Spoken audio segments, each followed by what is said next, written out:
Voilà, donc nous allons continuer avec cette science passionnante qu'est l'apologétique, qui ne se sert que de la raison et jamais de la foi, parce qu'elle s'adresse à ceux qui n'ont pas la foi pour les amener jusqu'au seuil de la foi.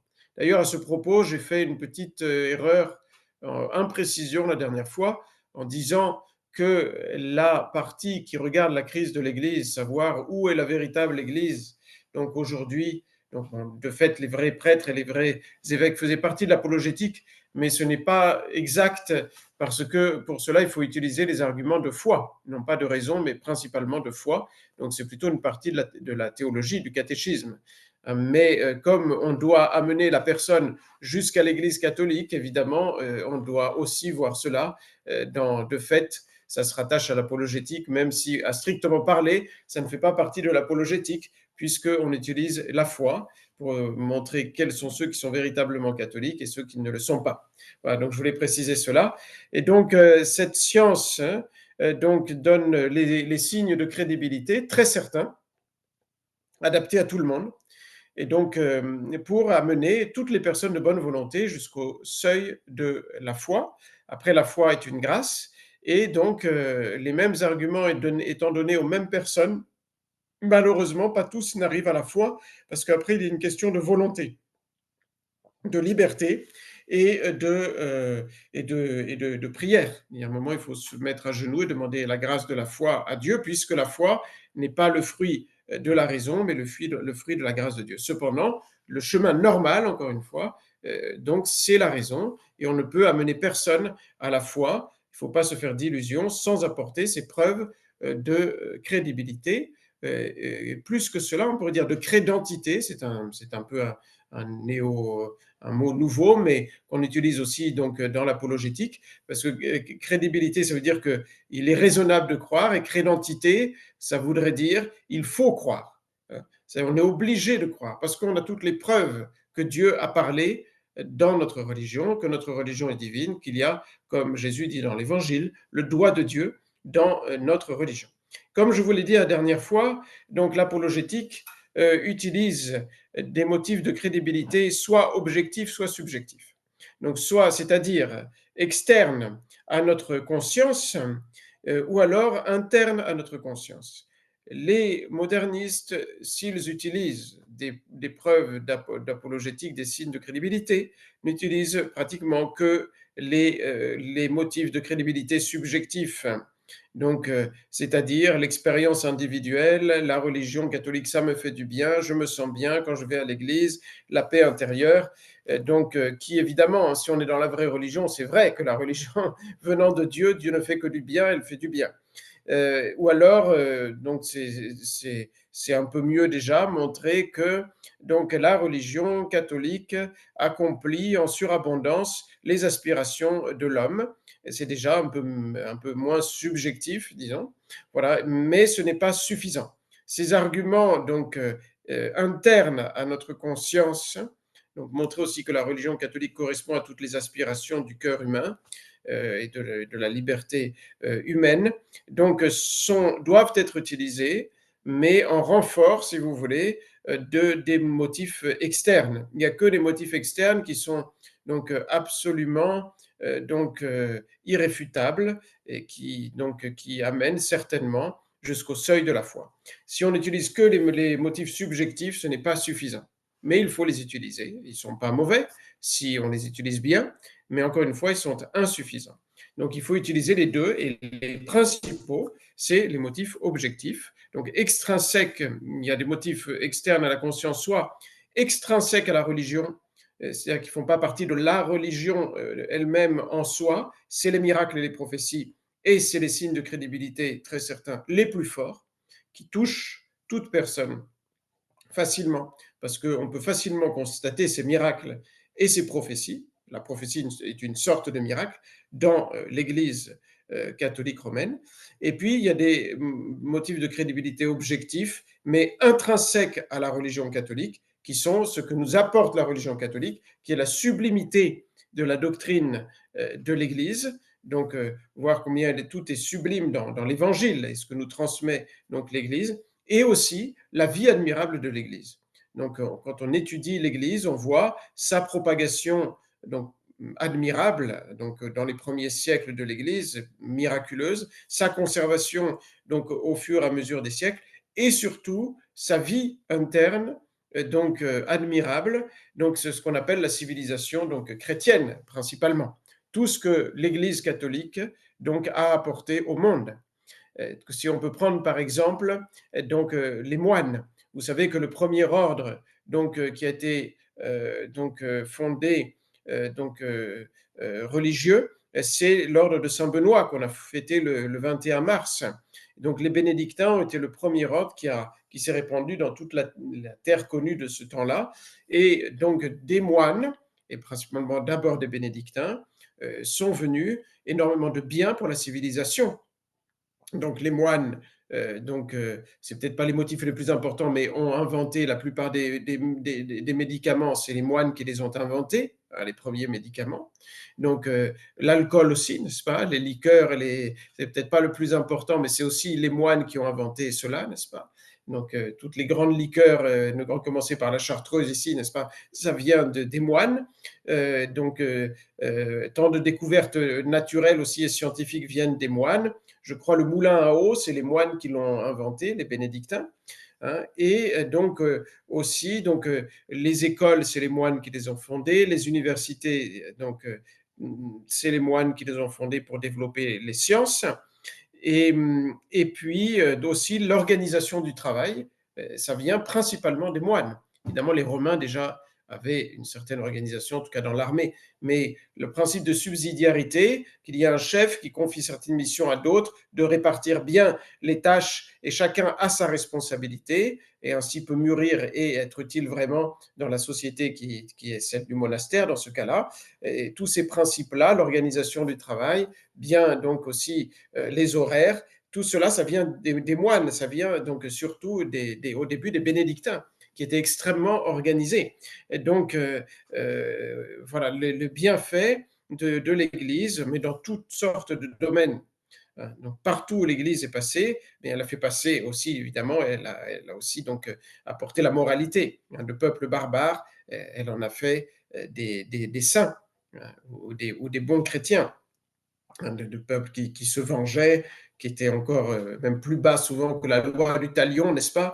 Et donc et qui avaient une moralité désastreuse. Évidemment, il y avait la polygamie, donc bien sûr, et tant de vices, n'est-ce pas? Et donc c'est l'Église qui en a fait des saints. Voilà. Et donc ça, c'est des motifs qui sont importants, les motifs objectifs, ce que l'Église a apporté.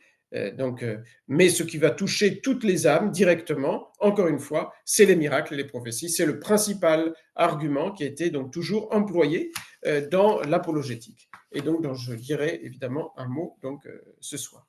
Et donc, je voudrais redire un petit mot sur la spiritualité de l'âme. Donc, l'âme humaine, il y a tout d'abord les preuves de l'existence de Dieu. Hein, donc, le bon Dieu dit à plusieurs reprises dans la Sainte Écriture qu'il n'y a que l'insensé qui a dit dans son cœur Dieu n'existe pas. Donc, le bon sens, la raison que tout homme normal a, amène à la conclusion que l'univers n'a pas pu se faire tout seul. Il a fallu une sagesse, une intelligence, une bonté, tout à fait extraordinaire, donc même infinie. En voyant la nature, on remonte jusqu'au Créateur, n'est-ce pas? Et ceux qui n'arrivent pas à l'existence de Dieu, Dieu dit dans la Bible que ils sont coupables.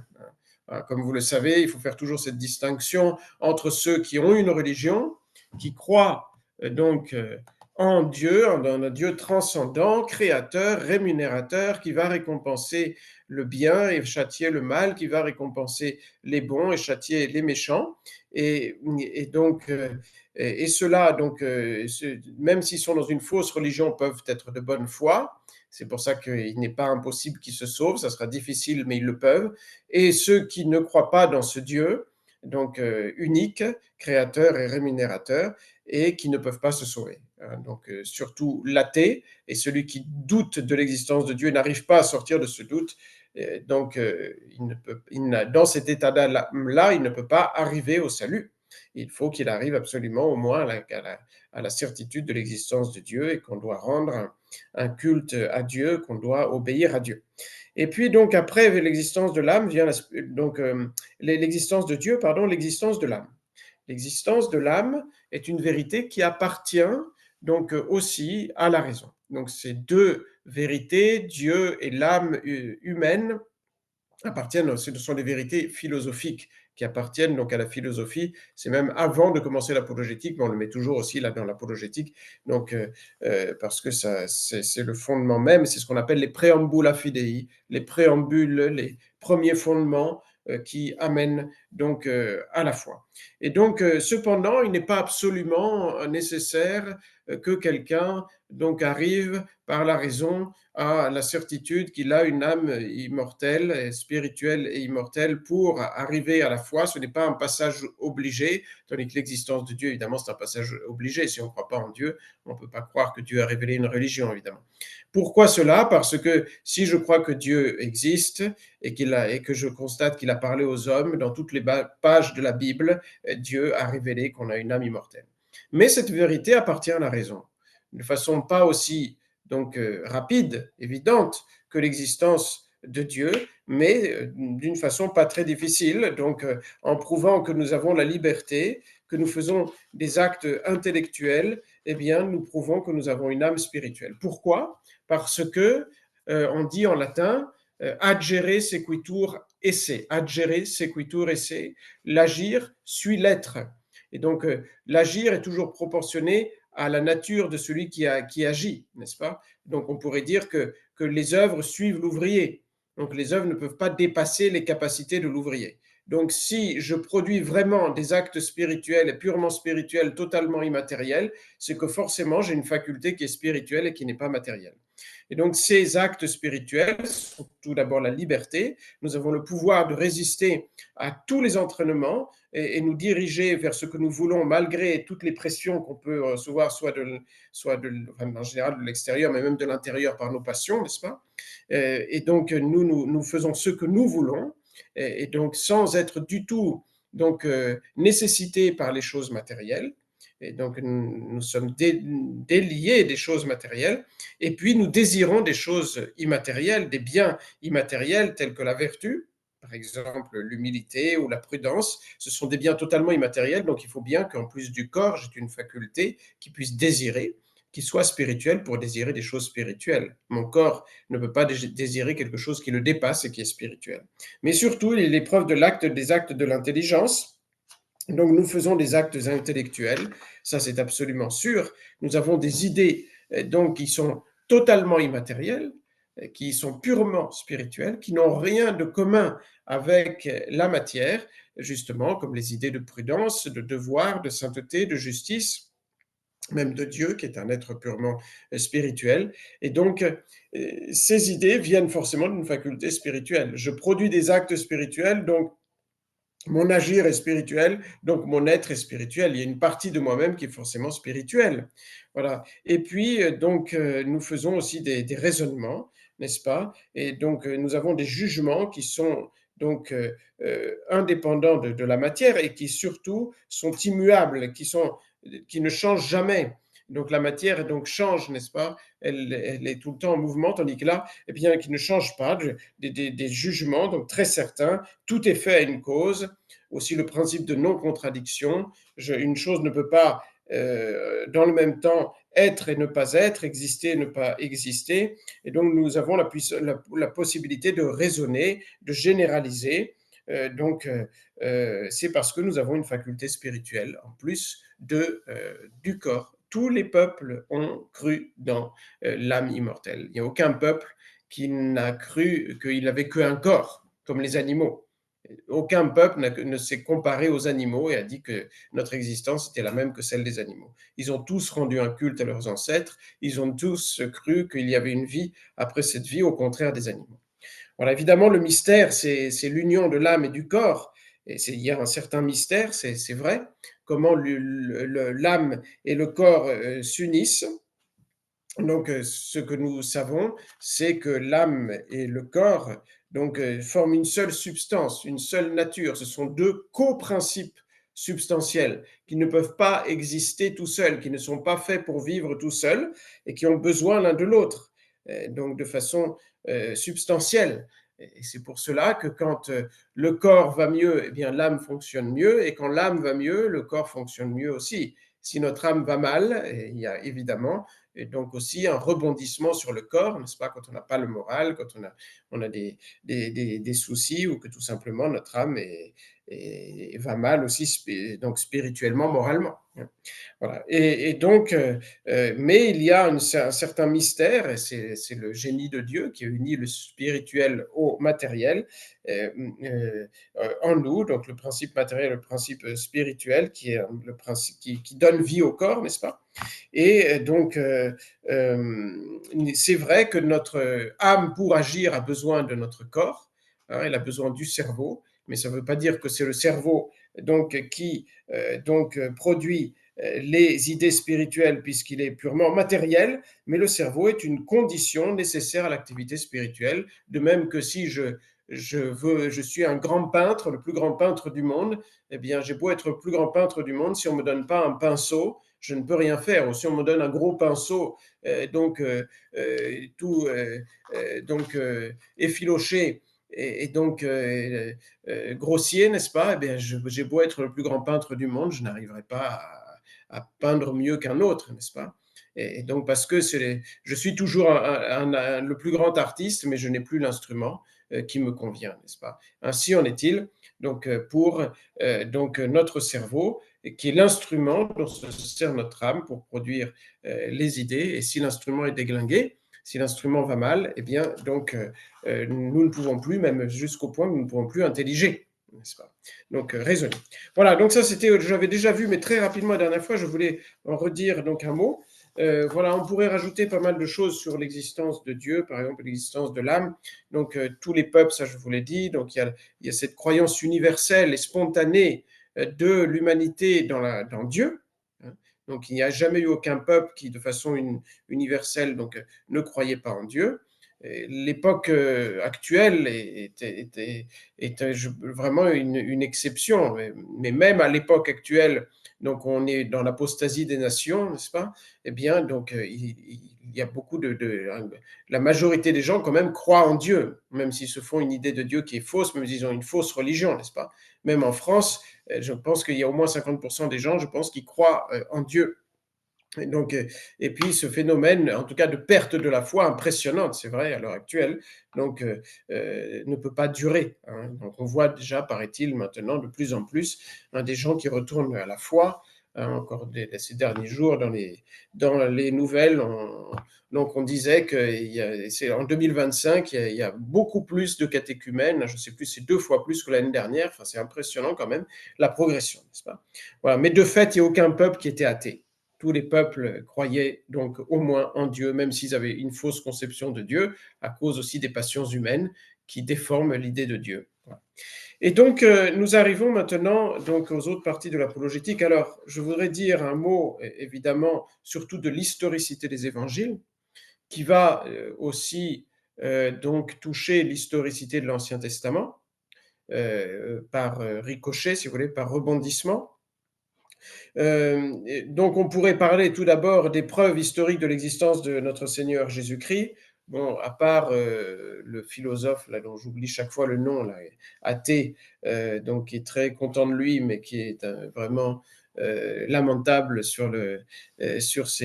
justement sur ses convictions, n'est-ce pas, qui ne croit pas en Dieu. Justement, je voulais vous dire, voilà, c'est au sujet de l'existence de Dieu, c'est ça que je voulais dire, c'est que la majorité des savants, à toutes les époques, étaient croyants, croyaient très fermement en Dieu. Donc, c'est-à-dire que les intelligences les plus grandes de tous les temps, eh bien, la très grande majorité a toujours cru en Dieu, ce qui est quand même un signe, hein, aussi, donc de l'existence de Dieu. Et puis, saint Thomas d'Aquin dit que donc, si une croyance qui est spontanée, qui est donc largement majoritaire, universelle dans l'humanité, ne peut pas être fausse. Parce que l'erreur dans l'intelligence, dit saint Thomas, est quelque chose d'accidentel. Donc, sur des choses donc, très importantes pour la vie, c'est impossible que, dit saint Thomas, que l'intelligence humaine donc de manière majoritaire, se trompent sur les choses essentielles de la vie. Parce que l'objet de l'intelligence, c'est la vérité. Donc il y aura toujours accidentellement des hommes qui se trompent pour divers motifs, entre autres dans ce cas-là à cause des passions humaines. Mais c'est impossible que sur la question de Dieu, donc qui est en fait la chose la plus importante au sujet de la vie humaine, donc que la très grande majorité des hommes se soient donc trompés. Parce que cette erreur qui est accidentelle deviendrait universelle, ce qui est une contradiction. Donc il l'explique dans la Somme de saint Thomas avec un raisonnement très simple. Et donc pour en revenir donc à notre Seigneur Jésus-Christ, on pourrait parler des preuves historiques de l'existence de notre Seigneur, mais c'est pas ça le plus important, puisque donc il y a très peu de personnes qui vont jusqu'à nier l'existence historique de notre Seigneur Jésus-Christ. Le fait est qu'il y a, donc je vous ai envoyé un document, preuve historique de l'existence de Jésus, donc des sources très anciennes qui parlent de ce Jésus qui a souffert sous Ponce Pilate et qui a fondé une religion. Donc il y a Tacite qui en parle, Suétone, donc en écrivant la vie de Néron, donc c'est vraiment, on est donc je pense à la fin du 1er siècle. Tacite et surtout Pline le Jeune qui écrit à Trajan, à l'empereur Trajan, et qui lui parle des chrétiens à plusieurs reprises pour lui demander ce qu'il doit faire. Et il dit: les chrétiens habitués à se lever avant le lever du soleil chantaient entre eux un hymne au Christ comme à un Dieu. Et on est en 96, donc au 1er siècle. Voilà, il y a d'autres sources de romaines, alors dans les sources romaines, Mara Arsarapion, qui est un historien syriaque, donc qui écrit à son fils en l'an 73 que les Juifs avaient mis à mort leur sage roi qui avait tenté de leur donner de nouvelles lois. Et puis, il y a les sources juives, dont la principale, vous le savez, qu'il faut quand même connaître, c'est celle de Flavius Joseph, qui donc était un juif et qui parle, donc c'était un historien juif qui parle à plusieurs reprises de notre Seigneur Jésus-Christ. Donc cette existence de notre Seigneur Jésus-Christ est peu contestée.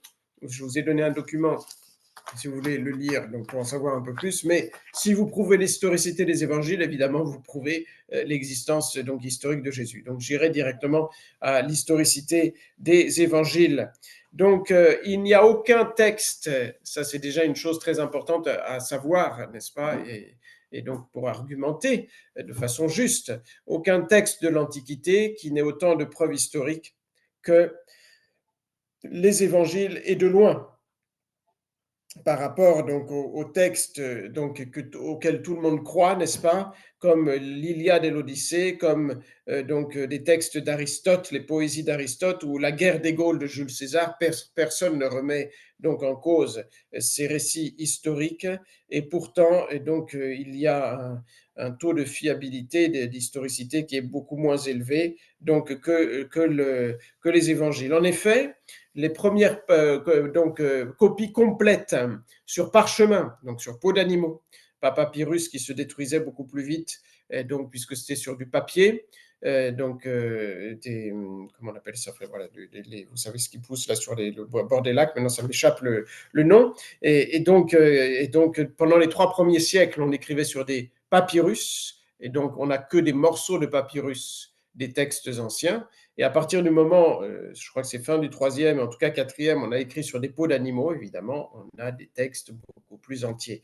Et donc, on a 3 codex, c'est-à-dire des écrits sur parchemin, peaux d'animaux, qui contiennent donc le Nouveau Testament, le Codex Vaticanus, le Codex Sinaiticus, le Codex Alexandrinus. Je vous ai envoyé les textes, donc là, c'est vraiment intéressant à lire, et je pense qu'il faut le lire au moins une fois, pour voir les preuves très certaines de l'historicité des évangiles. Et donc, si l'on compare ces documents aux premières copies des plus grands écrits antiques, il y a une belle différence de source. La première copie d'Aristote est distante de 14 siècles de l'original, alors que le premier codex complet des évangiles date du 4e siècle, ça fait même pas 4 siècles, donc entre même après, puisque les évangiles ont été écrits justement on va le voir, entre l'an 40 et l'an 70.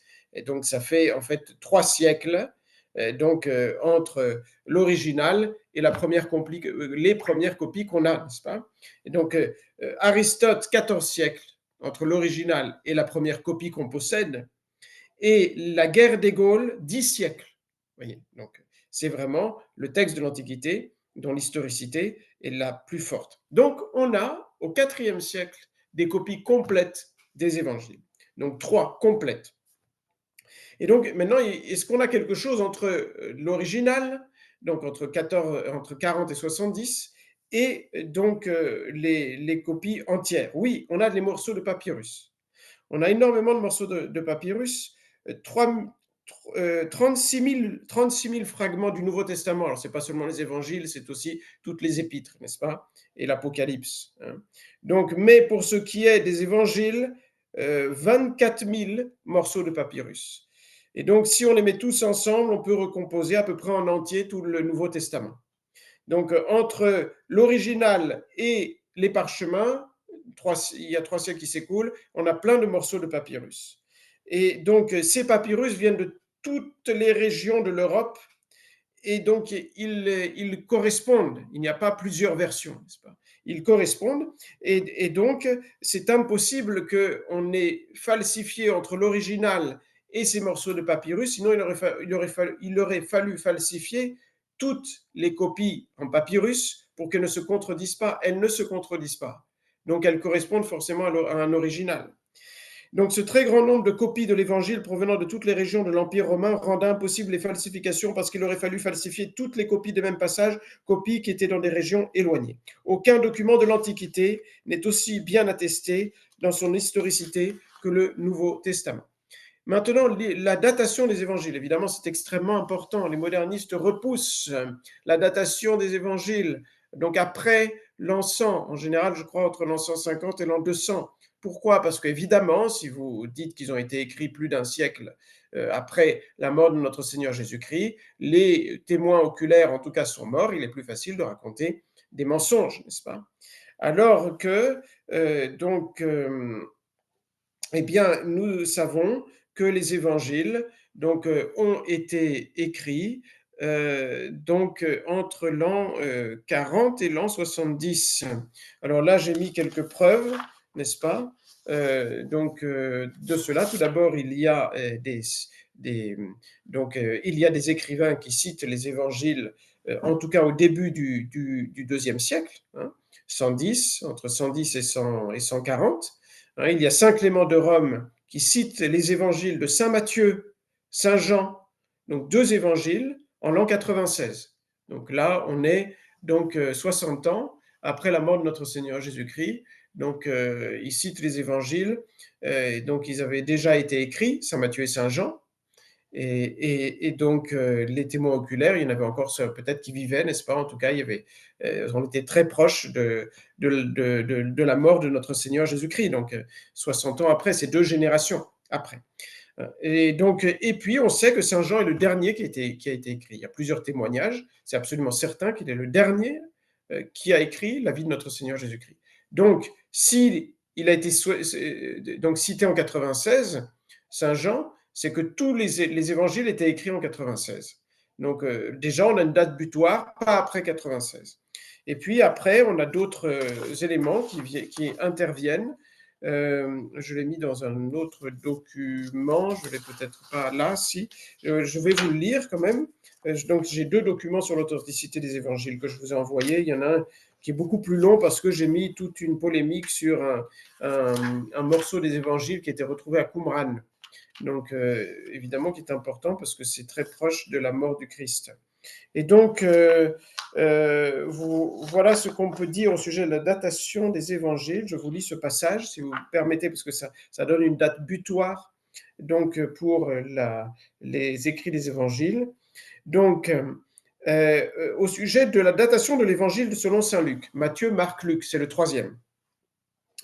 Donc, saint Luc a écrit un évangile et les actes des apôtres. Il le dit lui-même qu'il reprend l'évangile à partir de l'ascension et il continue donc le récit de l'histoire de l'Église pendant les 30 premières années.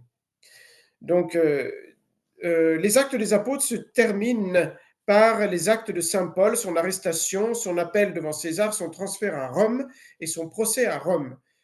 Puis l'histoire des actes s'arrête brutalement, donc à ce moment-là où saint Paul arrive à Rome. Ce récit si détaillé se termine tout d'un coup avec cette conclusion. Paul demeura 2 années entières dans le logement qu'il avait loué. Il annonçait le règne de Dieu, il enseignait ce qui concerne le Seigneur Jésus-Christ avec une assurance totale et sans rencontrer aucun obstacle. C'est la conclusion du livre. Nous savons bien qu'il manque la suite. Saint Paul a été relâché une première fois. Puis il a été emprisonné et il y a eu la mort de Pierre et Paul. Et après la destruction de Jérusalem. Donc ils sont morts avant la destruction de Jérusalem en l'an 70. Or, il n'y a rien d'écrit de cela dans les actes. Même pas l'acquittement de saint Paul. On finit, il est emprisonné, alors qu'il va être relâché. Et donc, on nous tient en haleine sur la fin de saint Paul. Pourquoi? Sans nul doute, parce que les actes des apôtres ont été terminés d'écrire à ce moment-là précis. C'est l'an 62. Donc, ça finit brutalement. Donc, saint Paul est en prison, donc il a fini d'écrire à ce moment-là, sinon il aurait mis la suite, qu'il a été relâché et que finalement il a été mis à mort. Les actes ont été écrits avant le jugement de Paul, c'est-à-dire avant 62. Or, les actes ont été écrits après l'évangile de saint Luc. Donc, l'évangile de saint Luc a été écrit avant l'an 62. On pense en l'an 52. En tout cas, avant 62. Matthieu, Marc, Luc, avant 62. Et saint Jean, avant la destruction de Jérusalem. Une des preuves, c'est que saint Jean décrit Jérusalem en décrivant la piscine de Siloé, comme existante encore. Or, elle a été détruite au moment de la destruction de Jérusalem. Il dit, il y a dans Jérusalem la piscine de Siloé. Et alors qu'elle a été détruite, donc il a écrit avant la destruction de Jérusalem. Et c'est en tout cas absolument faux que les évangiles ont été écrits au IIe siècle, donc à 150 ou même après l'an 150. Donc, cela signifie que les témoins oculaires vivaient. Si les témoins oculaires vivaient, eh bien, donc s'ils avaient raconté des mensonges, ils se seraient levés et ils auraient dit, vous nous racontez des mensonges, et les évangiles ne se seraient pas diffusés comme ils se sont diffusés. Et en fait, on peut aller beaucoup plus loin dans cette affirmation, puisque tous les premiers ennemis de Jésus-Christ qui l'ont combattu, comme Cels, alors je n'ai plus la date exacte, mais Cels c'est le 2e et 3e siècle, je crois, qui a écrit beaucoup contre notre Seigneur. Et tous ces ennemis des premiers siècles ont dit que notre Seigneur Jésus-Christ était un charlatan ou un sataniste, il utilisait les mauvais esprits, n'est-ce pas? Mais personne n'a osé dire que les évangiles étaient un faux, parce que tout le monde savait que c'était vrai. Donc il y a eu les témoins oculaires, et puis après ça s'est transmis de bouche à oreille. Et il a fallu attendre l'époque moderne. Je crois que les premiers qui ont contesté l'historicité des évangiles, c'est le XVIIIe siècle. Donc il y a un argument de prescription qui est très fort. Si quelqu'un arrive et vous dit les évangiles sont des faux, ce n'est pas à vous, c'est ça l'argument de prescription, à prouver que c'est vrai, c'est à lui à prouver que c'est faux, à amener des preuves de la falsification. Donc voilà, les ennemis de notre Seigneur Jésus-Christ des premiers siècles n'ont jamais écrit que les évangiles étaient des faux, qu'il y avait des mensonges. Tous ont attaqué la personne de notre Seigneur Jésus-Christ comme étant ou un manipulateur ou pratiquement un sataniste, donc quelqu'un qui jouait avec les mauvais esprits, qui utilisait les mauvais esprits. Et puis un dernier argument important, donc interne cette fois-ci aux évangiles, c'est que si les évangélistes avaient écrit des mensonges, ils n'auraient jamais écrit plusieurs choses parmi les plus importantes qu'ils ont écrites.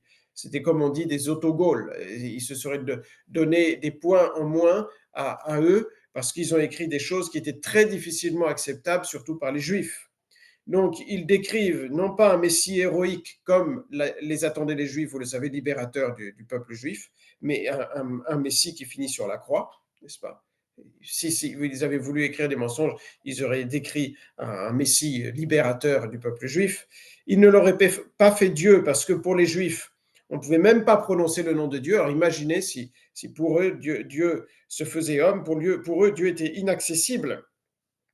Il n'aurait jamais dit que Jésus leur a dit de boire son sang Parce que pour les Juifs, il y avait beaucoup de sang des animaux qu'on ne pouvait pas boire parce qu'ils étaient impurs. Alors boire le sang d'un homme, imaginez pour eux, c'était tout à fait repoussant. Il n'aurait pas donc parlé de sa mort sur la croix. Les païens ne croyaient pas à la résurrection des corps et donc euh, il n'aurait pas dit la première chose qui est marquée dans l'évangile, c'est que Jésus est ressuscité, son corps est ressuscité, que nous allons tous ressusciter. C'était pas une chose à dire pour convertir, attirer les païens dans cette religion, n'est-ce pas? Les apôtres ne sont pas du tout décrits comme des leaders courageux et vertueux, mais au contraire, il y a, vous le savez, raconté même les désastres des apôtres, en tout cas pour Judas. Pour être un désastre, c'est un désastre, n'est-ce pas? C'était un des 12 apôtres de notre Seigneur Jésus-Christ et qui l'a trahi donc et qui s'est damné. Et puis tous les autres l'ont abandonné. Pierre l'a renié, c'était le futur chef, et donc s'ils avaient voulu mettre en avant Pierre, ils n'auraient jamais raconté cela. Donc voyez-vous, c'est empreint de sincérité. Tout le texte des évangiles, c'est des arguments importants aussi donc à donner. Voilà, et puis c'est un texte très historique avec des choses extrêmement précises, des lieux, des descriptions, et aussi de temps. Donc on décrit aussi la façon de vivre. Quand quelqu'un veut faire un faux, il reste plutôt dans les généralités de peur de tomber dans des contradictions, n'est-ce pas? Ce n'est pas du tout le cas. Donc il n'hésite pas à donner beaucoup de détails. Donc voilà, ça c'est pour l'historicité des évangiles. Vous pourrez lire le document que je vous ai envoyé. Et après, nous arrivons donc aux preuves de la vérité de notre religion, donc de la divinité de notre Seigneur Jésus-Christ et de la vérité de notre religion. Je vous ai envoyé un autre texte qui est extrêmement intéressant, qui n'est pas complet, je ne l'avais pas fini, sur les prophéties de l'Ancien Testament. Les prophètes se sont arrêtés 500 ans avant la venue de notre Seigneur Jésus-Christ. Toutes ces prophéties, c'est absolument certain, c'est un document absolument historique, ont plus de 500 ans avant notre Seigneur Jésus-Christ. Et pourquoi c'est absolument certain? Parce que la Bible de l'Ancien Testament a été traduite en grec par les Septante, 70, donc 70 sages savants, donc à Alexandrie, sur la demande des Juifs, je crois. Et donc, c'était l'an, maintenant je ne voudrais pas dire de bêtises, 280. 280 avant notre Seigneur Jésus-Christ. Donc, on avait ces textes. Donc, en l'an 280, on avait toutes les prophéties. C'est un fait historique indéniable. Toutes ces prophéties qui, justement, annoncent de façon très précise donc, la naissance de notre Seigneur Jésus-Christ, et des détails, pour ainsi dire, très importants, comme sa mère, n'est-ce pas, qui devait naître d'une vierge, donc où il devait naître, donc à quel moment il devait naître, on va en reparler, et puis le message général, ce qu'il allait apporter aux hommes, et surtout, vous le savez, sa passion. Sa passion qui est décrite, là j'ai mis donc deux passages, qui est décrite surtout dans le psaume 22, de façon impressionnante, hein, vous pouvez le retrouver très facilement, donc qui décrit donc toute la passion de notre Seigneur Jésus-Christ, donc avec des détails qui parfois ne sont pas dans les évangiles, hein. Vous savez, il y a cette phrase très connue, je suis un ver et non plus un homme, l'opprobre des hommes et le rebut du peuple. Et tous se moquent de moi, ils ouvrent les lèvres, ils brandent la tête, qu'ils s'abandonnent à Yahvé, qu'il le sauve, qu'il le délivre, puisqu'il l'aime. Et c'est exactement ce qu'ont dit les pharisiens au pied de la croix, nous raconte l'Évangile. C'est vraiment impressionnant, c'est exactement les mêmes paroles. Donc ça a été prédit des siècles à l'avance, comment il allait mourir. Autour de moi sont de nombreux taureaux, les forts de Bazan m'environnent. Ils ouvrent leur gueule contre moi. Voilà, ils se partagent mes vêtements, c'est bien connu, hein, cette prophétie. Ils tirent au sort ma tunique. Donc, ça a été prophétisé des siècles à l'avance. Ça ne peut pas être évidemment donc le hasard, hein. Donc, vous relirez ce psaume 22 du verset 1 au verset 19, hein, vous le trouvez en 2 clics sur Internet, c'est très beau. Et puis, il y a une chose encore plus frappante, donc il y a aussi Isaïe. Isaïe, alors là, je n'ai pas le chapitre donc qui décrit, mais c'est très connu aussi ce passage, qui décrit donc la passion de notre Seigneur Jésus-Christ. Voilà, donc Isaïe, mais je n'ai pas le chapitre, je vous prie de m'excuser, mais on peut le retrouver assez facilement. Et le livre de la sagesse aussi, qui prédit la passion. Mais le plus frappant, c'est le psaume 22, certainement. La résurrection de notre Seigneur Jésus-Christ est prédite et, donc, extrêmement important, il y a 2 passages de la Bible qui annoncent donc la date exacte de la venue de notre Seigneur Jésus-Christ. Donc il y a un passage que je le retrouve de Daniel, donc de Daniel qui décrit les 3 royaumes qui vont précéder notre Seigneur Jésus-Christ. Et enfin, il y a ce 4e royaume qui va être éternel, c'est l'Église.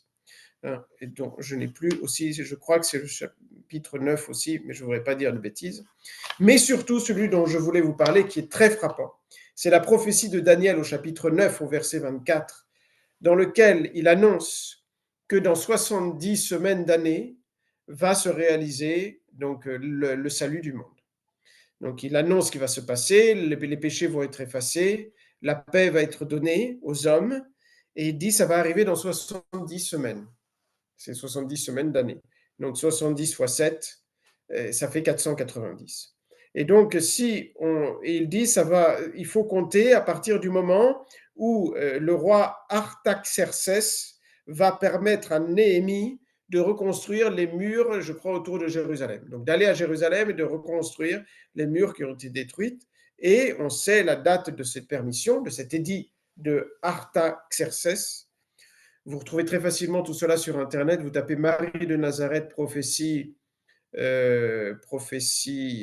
sur la venue de notre Seigneur. Et donc, il y a la prophétie de Daniel. Ça s'appelle prophétie sur la date de la venue du Messie. Vous le retrouvez très facilement. Et donc là, il y a un calcul à faire. Donc, Daniel dit il y aura d'abord 7 semaines, ça fait 49 ans. Et après 62 semaines, et après une semaine, dont la moitié qui va être coupée en 2.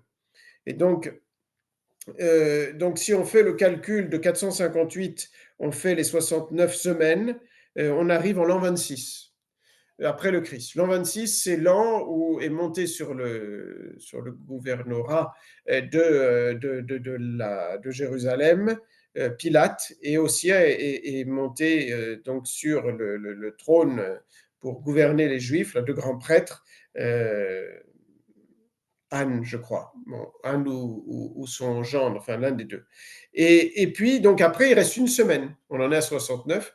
Une semaine, mais il y a cette phrase, une semaine moins un demi. Et donc 26, donc une semaine d'année, donc ça fait moins une demi-année, pardon. Moins une demi-année, je me suis trompé, je crois. Donc 26 plus 7, donc ça fait 33. Moins un demi, on tombe à avril 33. Et donc, c'est la mort de notre Seigneur Jésus-Christ. Et ça, c'est une prophétie qui est absolument certaine. On le trouve donc dans la Bible des Septante, des siècles à l'avance, où il dit donc, à partir du moment où le roi va permettre de reconstruire les murs de Jérusalem, dit Daniel, eh bien, le roi Artaxerxès, eh bien, donc il y aura 70 semaines d'année. Donc, évidemment, c'est à quelqu'un qui est honnête, il ne peut pas ne pas voir que Dieu, il n'y a que Dieu qui fait des prophéties sur des événements donc absolument imprévisibles.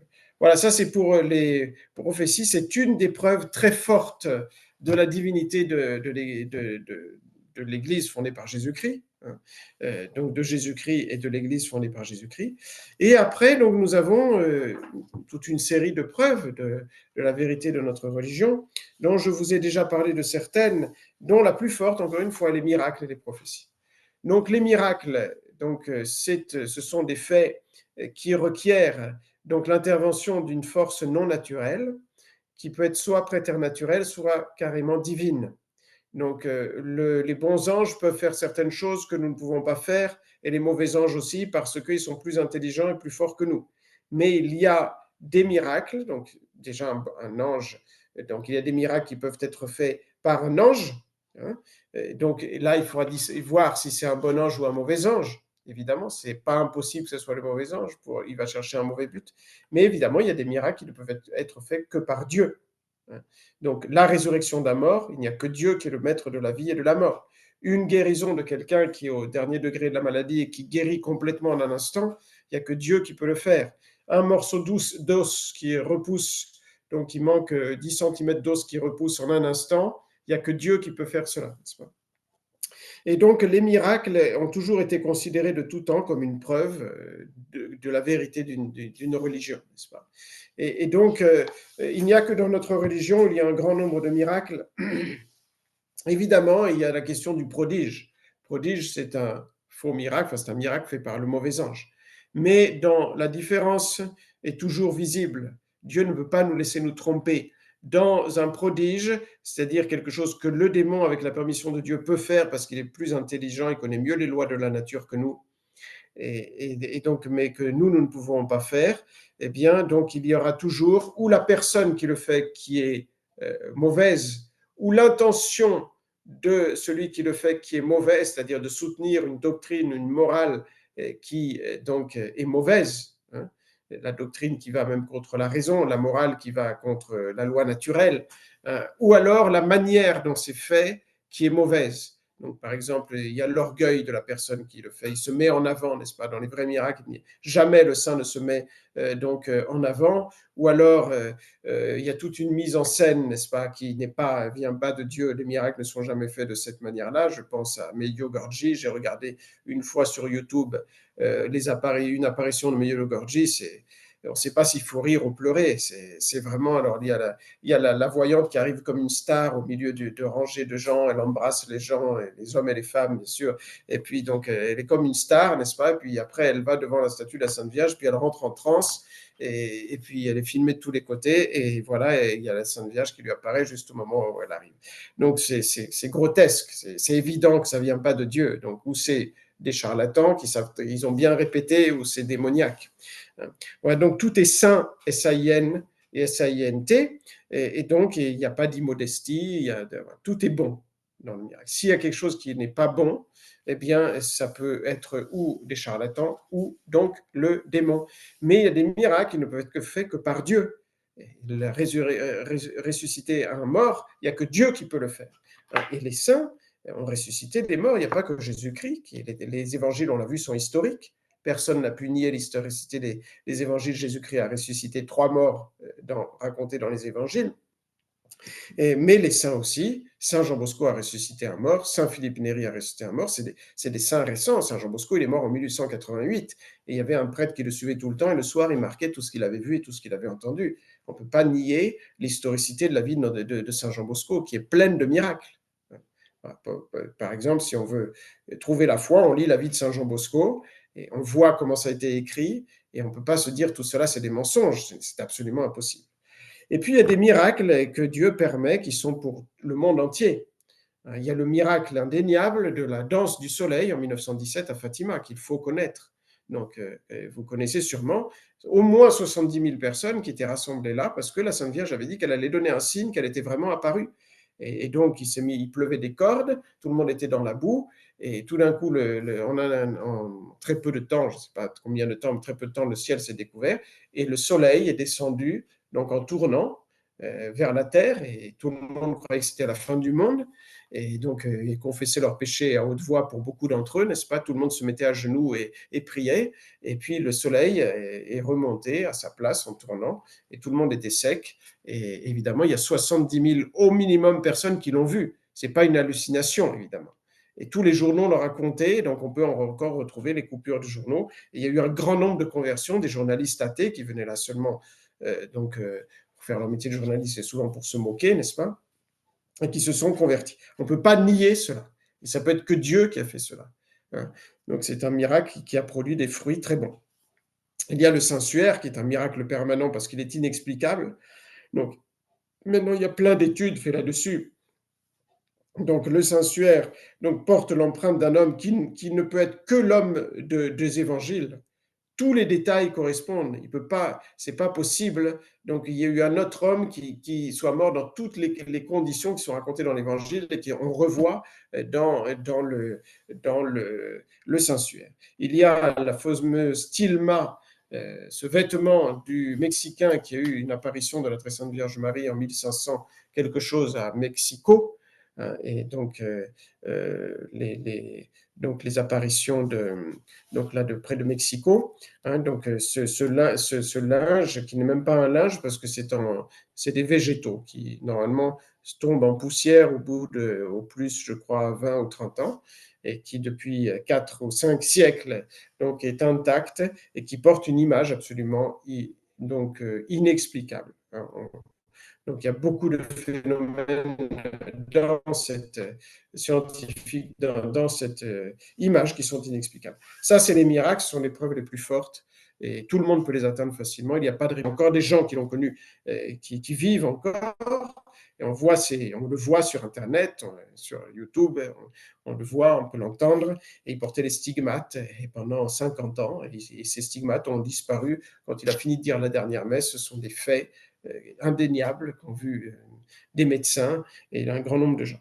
Voilà, et donc notre religion est pleine de miracles et de prophéties. Il n'y a que Dieu qui peut prédire donc l'avenir qui est absolument inconnaissable. Hein, on ne parle pas de météo, on ne parle pas de quelqu'un qui peut voir comment les événements vont se dessiner. Et ça, le démon peut le faire mieux que nous parce qu'il est plus intelligent et frapper juste. Mais quand c'est à des siècles de distance ou quelque chose qui dépend de trop de circonstances, que c'est absolument impossible, c'est ce qu'on appelle donc une prophétie. Et il y a beaucoup d'autres preuves de la vérité de l'Église catholique. Donc, on a vu les miracles opérés par notre Seigneur Jésus-Christ, c'est l'historicité des évangiles. La résurrection de notre Seigneur Jésus-Christ, c'est l'historicité des évangiles. Personne n'a dit c'est faux, il n'est pas ressuscité. Tout le monde, les ennemis l'ont attaqué, mais sans jamais dire que c'est faux qu'il n'était pas ressuscité, parce que les témoins et donc les preuves étaient là de ceux qui ont écrit aussi sur la résurrection de notre Seigneur Jésus-Christ. Donc, la résurrection de notre Seigneur Jésus-Christ, le Saint-Suaire, qui est une autre preuve de la résurrection de notre Seigneur Jésus-Christ, qui est une image inexplicable, l'accomplissement des prophéties, on l'a vu des siècles à l'avance sur notre Seigneur Jésus-Christ, les miracles des apôtres et des saints, on vient de le voir, enfin de le voir, je vous ai donné les grandes lignes, et après évidemment, ça c'est une chose à approfondir personnellement, on cherche les miracles, il y en a dans toutes les vies des saints, évidemment, il y a des saints qui sont plus facilement donc, constatables dans leur historicité que d'autres. Donc, l'accomplissement des prophéties faites par Jésus-Christ lui-même, Jésus-Christ a prédit donc la destruction de Jérusalem, c'est dans les évangiles, il a dit cette génération ne passera pas avant qu'il ne reste pierre sur pierre du temple de Jérusalem. Et donc en l'an 70, c'était la dernière limite à ce moment-là, une génération était comptée pour les Juifs 40 ans.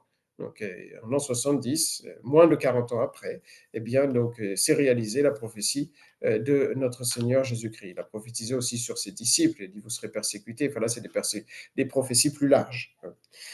La propagation, la conservation miraculeuse de la religion de Jésus-Christ, de l'Église catholique, ça, c'est une preuve qui est enseignée infailliblement par l'Église dans le Concile Vatican. Elle dit que la propagation admirable au tout début du christianisme n'est pas explicable naturellement. C'est un miracle moral. Que malgré toutes les persécutions, donc on a tout fait pour étouffer le christianisme, et donc plus on le persécutait, plus il se développait. Donc sanguis martyrum semen Christianorum. Et puis après, donc les bienfaits qui viennent, innombrables qui viennent de la religion catholique, c'est aussi Vatican I qui dit que c'est une preuve très certaine de la religion, de la vérité de notre religion. Si on se penche sur l'histoire, on voit tout le bien qu'a fait l'Église partout où elle est passée avec ses saints, eh bien, donc, on ne peut pas douter que Dieu était avec cette Église-là. Donc, c'est exactement le contraire de ce qu'on nous dit, n'est-ce pas? Parce qu'évidemment, l'histoire est faite par des gens qui sont des ennemis de notre Seigneur Jésus-Christ. Donc, ils vont, d'une part, mettre en avant, comme vous le savez, donc les mauvais chrétiens qui ont fait des scandales donc, pour salir l'Église, et puis ils font des mensonges en plus, n'est-ce pas? Puisque même la dernière chose en date, là, c'était en France, le calcul des scandales, donc des prêtres, n'est-ce pas? Donc, c'est officiel maintenant. Ils ont dit qu'il y a eu 300 000 300 000 crimes donc, moraux, n'est-ce pas, commis par des prêtres et des religieux et religieuses, je pense. Et en fait, il y a eu 3000 lettres d'accusation, quand on a demandé que les victimes se manifestent, 3000 lettres d'accusation. Encore faut-il voir si toutes étaient vraies, évidemment, il y en a qui sont vraies, et donc de gens qui ont été victimes de ces personnes scandaleuses. Et donc, ils ont dit, comme on ne sait pas, il faut évaluer, on va multiplier par 100. C'est officiel, hein. Ils ont multiplié par 100 parce qu'il fallait bien donner un chiffre. On dit, pas tout le monde l'a écrit, donc on va multiplier par 100, à peu près, ça fera 300 000. Voilà comment procèdent les ennemis de notre Seigneur Jésus-Christ pour salir la Sainte Église. Les témoignages des martyrs qui meurent, alors vous me direz, il y a aussi des martyrs, l'objection c'est qu'il y a aussi des martyrs donc dans les fausses religions, c'est vrai, mais ils ne meurent pas de la même façon. Ils meurent comme des fanatiques, tandis que les martyrs de l'Église catholique, les vrais martyrs, meurent dans la paix, dans la douceur, dans le pardon de leurs bourreaux, donc d'une manière absolument inexplicable, sans une grâce spéciale de Dieu. Et donc, il se distingue toujours par ses qualités morales, donc jusqu'à la mort, hein, qu'il souffre par amour, par fidélité à Dieu et à notre Seigneur Jésus-Christ. Les fruits merveilleux du christianisme, je vous en ai parlé. L'enseignement doctrinal de Jésus-Christ, c'est-à-dire l'évangile lui-même, ce qu'il faut croire, ce qu'il faut faire, le culte, tout est saint dans l'Église. Elle est une sainte catholique et apostolique. Elle est sainte dans sa doctrine, elle est sainte dans sa morale, elle est sainte dans sa liturgie, dans son culte. On ne peut rien trouver à critiquer dans ce que Jésus-Christ a fondé et que l'Église ensuite a développé, la vraie Église. Donc tout est parfait, tout est saint et saïenté et saint et saïenne. Il n'y a rien de bizarre. Oui, chez les modernistes, oui, mais parce qu'ils ont trahi donc l'enseignement de notre Seigneur. Ça fait 10 preuves que donne donc le père de Vivier, qui est un jésuite, dans son livre, donc le cours d'apologétique chrétienne, qui est vieux, hein, puisqu'il y a une approbation du cardinal Sarto, qui est le futur Saint Pie X, mais les preuves de fond sont toujours les mêmes, hein. Donc, c'est un très beau livre, donc il y a beaucoup à en tirer. Comme je vous l'ai dit, il faut toujours compléter avec des livres plus récents. Voilà, et donc j'ai balayé très très vite, trop vite, mais donc tous les principaux arguments qu'il faut ensuite nous-mêmes approfondir de la vérité de notre religion. Je vous ai envoyé quelques documents. Donc le plus intéressant, je pense, c'est celui sur l'historicité des évangiles et la datation des évangiles. Voilà, c'est vraiment un argument important parce que, évidemment, la première chose qu'on attaque, c'est l'historicité des évangiles. Mais je vous rappelle, pour finir, qu'on peut convertir quelqu'un en allant directement à la preuve des miracles. Parce que si quelqu'un constate que Dieu habite dans notre religion, forcément, tout est vrai. Et donc, les évangiles sont vrais. Donc, tout cela, c'est à savoir parce qu'on doit savoir répondre de notre foi et donc répondre aux objections, n'est-ce pas? C'est une partie de l'apologétique, mais on n'est pas du tout obligé de passer par toutes ces étapes pour convertir quelqu'un. Il faut lui montrer, tu vois, dans ma religion, il y a un Padre Pio qui est mort en 1968, il y a eu le miracle du soleil à Fatima en 1917, il y a eu l'Atilma donc, de Guadalupe, voilà, donc de l'apparition de Guadalupe, il y a eu tel ou tel saint, Saint Jean Bosco, voilà, et donc il faut connaître certains miracles et montrer qu'il n'y a rien à faire. Donc il y a des choses inexplicables sans l'intervention de Dieu dans notre religion. Il y a les miracles de Lourdes, hein, il y a des livres entiers sur les miracles de Lourdes qui ont tous été constatés par plusieurs médecins, n'est-ce pas, qui ont été élus pour cela, pour constater les miracles qui se passaient à Lourdes. Voilà, je vais m'arrêter là pour ce soir. Je vais couper l'enregistrement.